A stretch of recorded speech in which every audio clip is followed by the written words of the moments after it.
के कॉपी पे।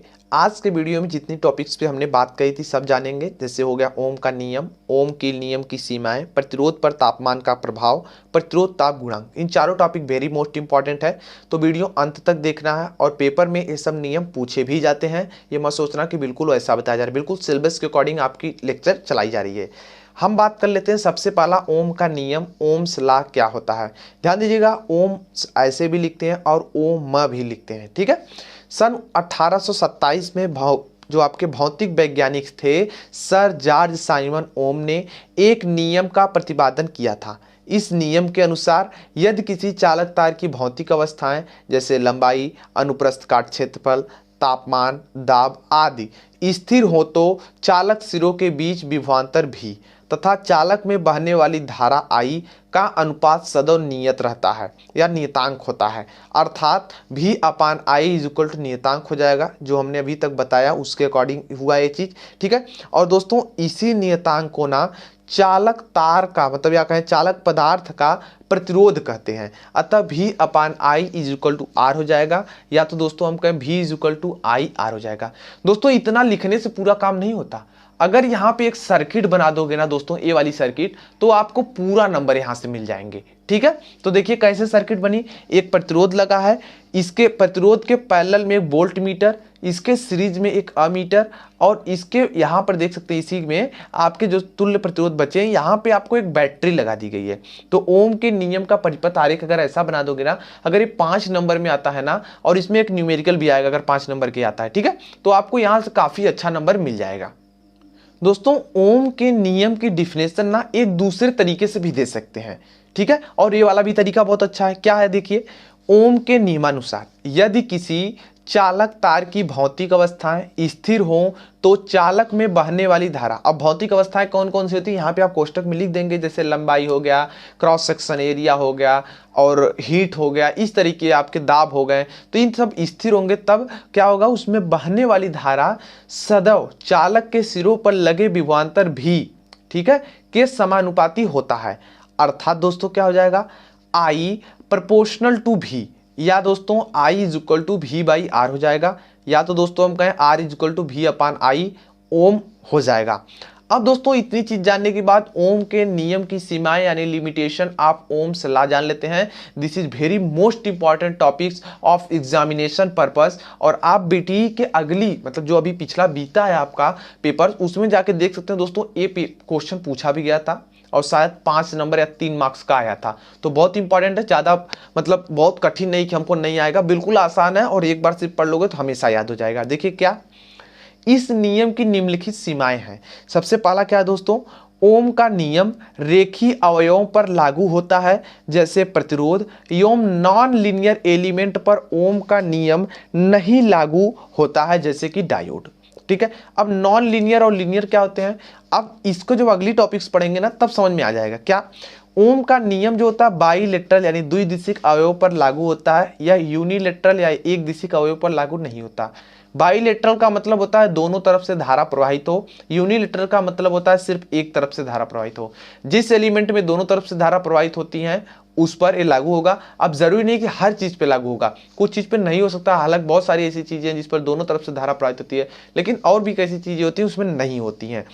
अगला इस क्या नियम्स है, बाई मेटालिक स्विच द्विदिशिक पर, ध्यान दीजिएगा यहाँ पे बाई मेटालिक स्विच, तो यहाँ पे बाई मेटालिक का मतलब क्या है, यहाँ पर द्विदिशिक नहीं रहा, द्विधातु कह सकते हैं, ठीक है ना। द्विदिशिक मान लीजिए आपकी धातु जो है ना, यहाँ पे द्विदिशिक नहीं, द्वि आपके यहाँ पे 2 मेटालिक, ठीक है ना, 2 मेटल, द्वि मेटल, आप मेटालिक मतलब धातु, द्विधातु पर ओम का नियम लागू नहीं होता, ठीक है ना। तो इस तरीके के हैं आपके, इसको समझ सकते हैं।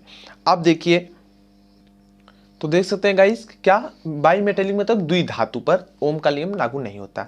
द्विधातु कहां पर भाई, इस स्विच का इस्तेमाल कहां किया जाता है, प्रेस में किया जाता है। जो आप लोग प्रेस करते हैं ना कपड़े को, उसी प्रेस में इसका इस्तेमाल किया जाता है, 2 धातु का स्पर्श करा के, तभी वहां पे ऑटो कट का काम करता है। तो वहां पर भैया ओम का नियम नहीं लागू होगा। और किस पर नहीं होगा, सभी वैद्युत अपघट्य पर, कोई वैद्युत अपघट्य है ना तो उस पर भी दोस्तों क्या होंगे कि आपके ओम के नियम नहीं लागू होते हैं। तो इस तरीके से गाइस आप कह रहे हैं ओम के नियम। अगले टॉपिक पे दोस्तों हम बात कर लेते हैं प्रतिरोध पर तापमान का प्रभाव पर। ध्यान दीजिएगा, प्रतिरोध पर तापमान का क्या प्रभाव पड़ता है, effect of temperature on resistance. प्रतिरोध पर तापमान के निम्नलिखित प्रभाव होते हैं। सबसे पहले मैं बता दूं आपको किस पर। देखिए थोड़ी सी कंफ्यूजन होगी लेकिन मैं दूर कर दूंगा पूरी तरीके से, तो आप लोग अच्छे से समझने की थोड़ी कोशिश कीजिएगा। क्या है, सभी धातुओं एवं चालक पदार्थों का तापमान बढ़ाने से उनका प्रतिरोध बढ़ जाता है एवं घटाने से तापमान उनका प्रतिरोध घट जाता है। कहने का क्या मतलब, कोई भी चालक पदार्थ है ना, उस पर अगर ताप बढ़ा दोगे तो उसका प्रतिरोध बढ़ जाएगा, ताप घटा दोगे तो घट जाएगा।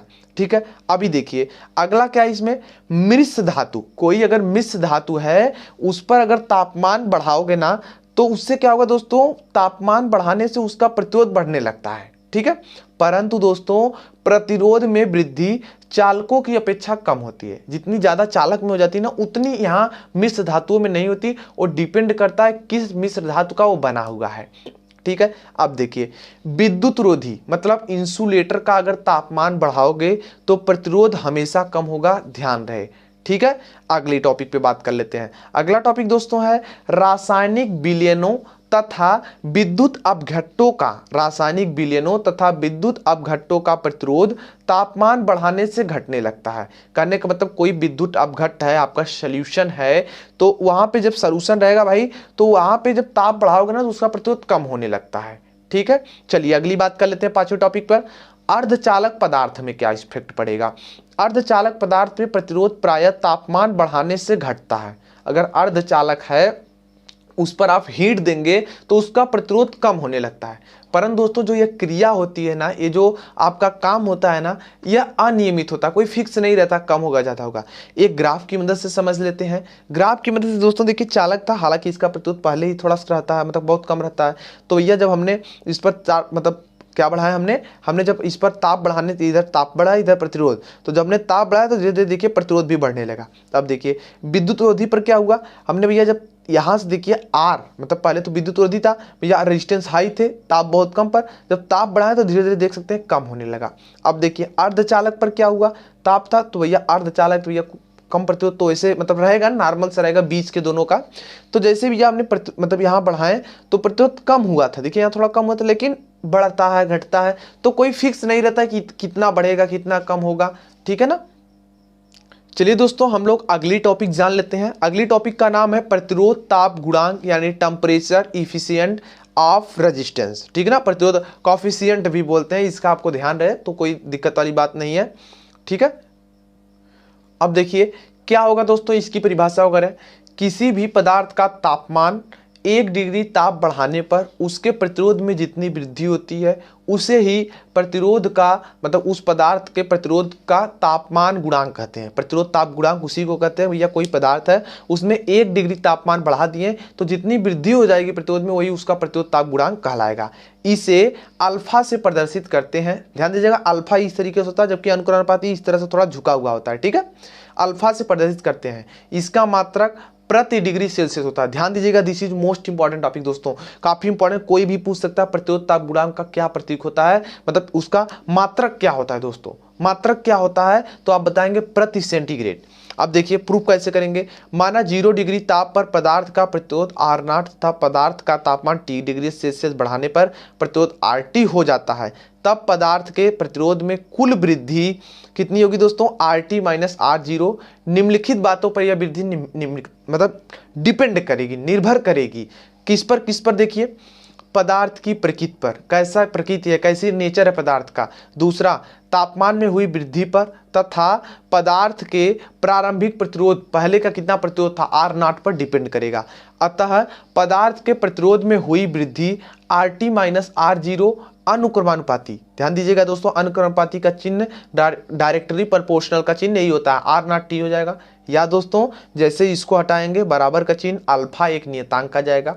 अब दोस्तों यही जो अल्फा होता है ना, इसे ही पदार्थ का ताप गुणांक कहते हैं, और इसी का मात्रक दोस्तों प्रति डिग्री सेंटीग्रेड जो आपका सेंटीग्रेड होता है। अब देखिए तो दोस्तों इसके बाद अतः अल्फा इज इक्वल टू, हम यहाँ से देखिए पक्षांतर कर दिए तो alpha is equal to RT R0 upon RT, R0T हो जाएगा और प्रति सेंटीग्रेड इसका मात्रक हो जाएगा।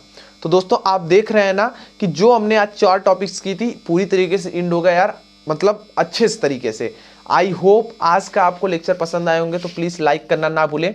नए हो अभी तक हमारे यूट्यूब चैनल को सब्सक्राइब नहीं किया तो प्लीज़ सब्सक्राइब कर लीजिए, क्योंकि हम इसी तरीके से वीडियोस बनाते रहते हैं। अभी कोई डाउट्स या कोई सुझाव तो कमेंट सेक्शन में कमेंट कीजिए, हम रिप्लाई जरूर देंगे। Thanks for watching, good bye.